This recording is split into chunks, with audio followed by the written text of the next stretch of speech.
Imagine a modern, densely packed city. Now, strip away all the regulatory bodies. There are no health inspectors checking the restaurants, absolutely no consumer protection boards, and no traffic police directing the chaotic intersections. We are social creatures, naturally inclined to live and trade in large groups. But when you place thousands of people in one location with competing interests, friction is inevitable. Without a structured framework to manage those interactions, a community quickly defaults to exploitation and disorder.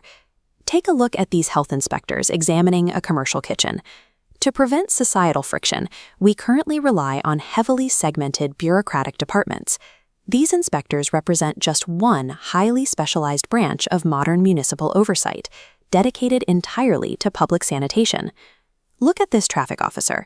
This is a separate department, tasked solely with maintaining physical order and the safe flow of movement in public spaces.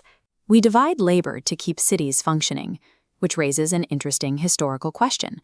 How did the early Islamic civilization manage this exact level of complex urban oversight centuries before the modern administrative state was conceived? Early Islamic governance integrated these disparate municipal functions, matters of public sanitation, strict commercial fairness, and overall public order, into a single field oversight system known as Hisbah. It was an integrated framework designed to regulate the market and the street simultaneously.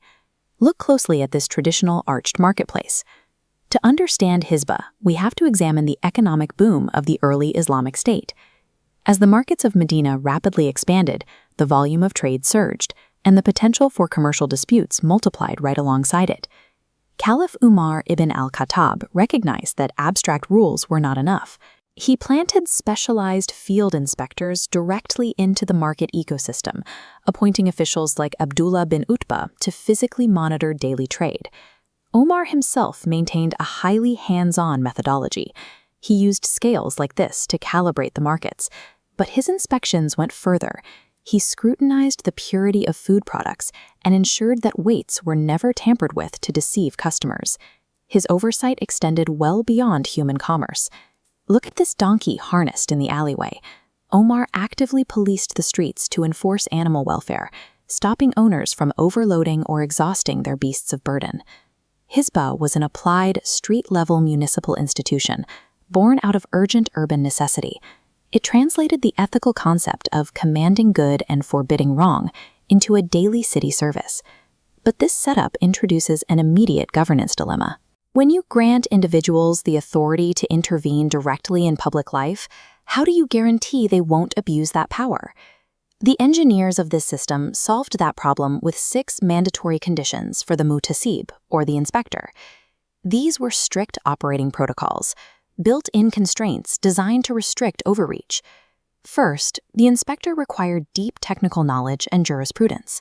Attempting to intervene in a complex market dispute without understanding the mechanics of the trade creates more corruption than it resolves. Second is strict integrity.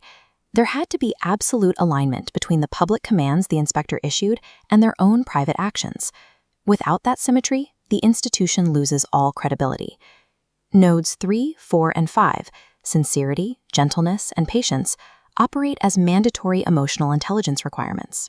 The inspector had to handle public resistance and use de-escalation to secure compliance, rather than relying on brute force. Then we reached the final safety valve, outcome awareness. If an intervention risked triggering a larger catastrophe than the original offense, the system strictly commanded the inspector to stand down. These 6 protocols function as an interlocking mechanism of accountability. By forcing the inspector to measure their own integrity and the potential risks of their actions, the system prevents the power of oversight from turning into a tool of oppression. Examine the precise lettering on this ancient Arabic manuscript. Hisbah serves as a documented administrative blueprint that balanced the rigid force of state law with the nuances of human ethics. Today, our modern systems frequently rely on cold, impersonal legal codes, operating under the assumption that the machinery of law can run itself.